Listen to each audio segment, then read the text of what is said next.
नेहा की सास जब भी आती नेहा का घर उलट पुलट कर रख देती थी। उन्हें नेहा का किया कुछ भी पसंद नहीं आता।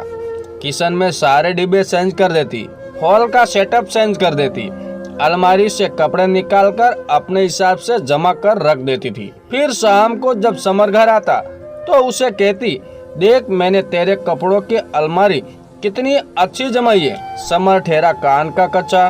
वो नेहा को ताने देता, मेरी माँ घर कितने अच्छे से मैनेज करती है, कुछ सीखो उनसे। ऊपर से सास ताने मार मार कर जीना हराम कर देती कि मेरी बेटी तो बिल्कुल मेरे जैसा घर जमाती है, उसने किचन कितने अच्छे से जमाया, जरा सीख उससे। नेहा मन ही मन ये सुनकर घुटती रहती। सब कुछ करने के बाद भी उसे श्रेय नहीं मिलता। बात यह थी कि उसकी सास को घर के सिवा कुछ सूझता ना था, ना कोई पड़ोसी से पड़ती, ना ही रिश्तेदारों से। सबसे मन मुटाव करके रखा था, क्योंकि दूसरों को ताने दिए बिना खाना हजम नहीं होता था। धीरे धीरे सारे रिश्तेदारों ने उससे कनी काट ली थी।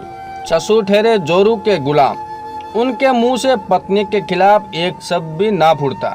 सिर्फ माँ और बेटी एक दूसरे से फोन पर बातें करते रहते। इस बार नेहा ने नई अलमारी खरीदी और अपने साड़ियों और सूट को अपने हिसाब से कवर में जमा कर और हैंगर में लटका कर रखा था। इस बार जब नेहा के सास ससुर उसके घर आए तो नई अलमारी को देखकर खुश होने की बजाय अभी अलमारी लेने की क्या जरूरत थी, बेवजह मेरे बेटे का खर्चा करवा दिया, ये बोलकर नेहा का दिल दुखाया। दूसरे दिन नेहा बच्ची को स्कूल छोड़कर घर आई तो क्या देखती है कि उसकी पूरी की पूरी अलमारी खाली पड़ी है।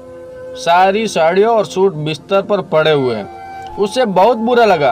उसने अपनी सास से कहा, माँ जी आपने मेरी जमाई हुई अलमारी क्यों खोली? सास ने आंखें तरेरते हुए जवाब दिया, मेरे बेटे के घर पर मेरा भी हक है, तू होती कौन है टोकने वाली? मैं आपके बेटे की पत्नी और आपकी बहू हूँ, मुझे जुबान लड़ाती है?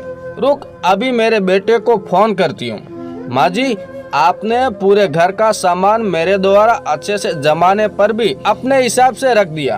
मैंने कुछ नहीं कहा, पर मेरी अलमारी मेरी पर्सनल जगह है, उसे रहने दीजिए।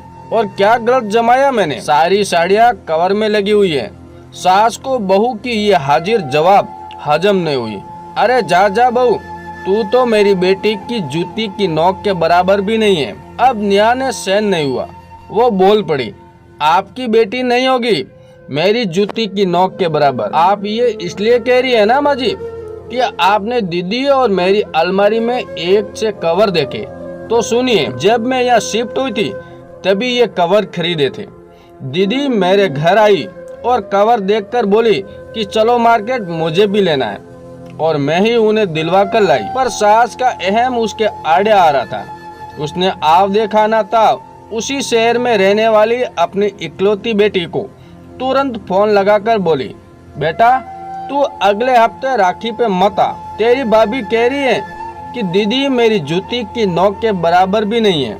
नेहा हैरानचित देखती रह गई। माँ जी के त्रिया चरित्र को वो कुछ समझ पाती, इसके पहले ही सास ने अपने बेटे को फोन लगा दिया और नमक मिर्च लगाकर सब झूठ झूठ बोल दिया। बेटा भी श्रवण कुमार की तरह ऑफिस छोड़कर चला आया। अब नेहा की पेशी होनी थी घर के कोर्ट में। घबराहट के मारे नेहा का ब्लड प्रेशर लो हो रहा था। जैसे ही समर घर आया कागज पेन लेकर बैठ गया। बहन को भी बुला लिया गया। भाभी मेरे बारे में ऐसा कैसे कह सकती है? मैं तो अपनी बुआ जैसी नकचढ़ी नहीं हूँ। वो होती तो इतना अपमान होने के बाद इस घर में कदम भी ना रखती। नेहा बेचारी बिना गलती के अपने ननद से माफिया मांगे जा रही थी। समर ने थोड़ी समझदारी दिखाते हुए पॉइंट्स लिखने शुरू किए। हाँ तो मम्मी बताओ बात कैसे शुरू हुई?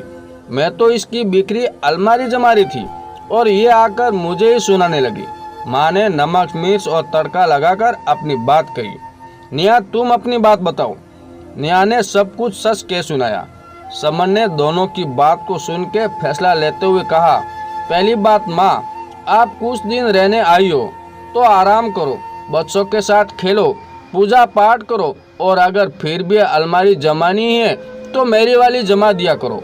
वो नेहा की पर्सनल चीज है। जब तक नेहा आपसे रिक्वेस्ट ना करे तब तक हाथ मत लगाओ प्लीज।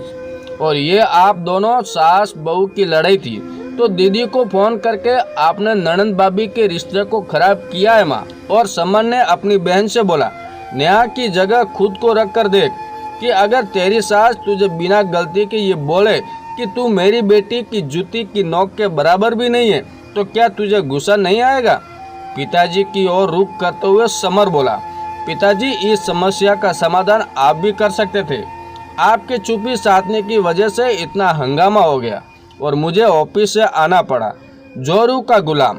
सास बड़बड़ाते हुए दूसरे कमरे में चली गई, पर उसकी अकड़ पे कोई फर्क नहीं पड़ा। ननंद ने अपने घर का रुख किया और नेहा का मानी मन समर के लिए कृतज्ञ थी कि उसने नेहा को इस बार समझा और आवाज उठाई। दोस्तों, ये कहानी आपको कैसी लगी कमेंट बॉक्स में जरूर बताएं।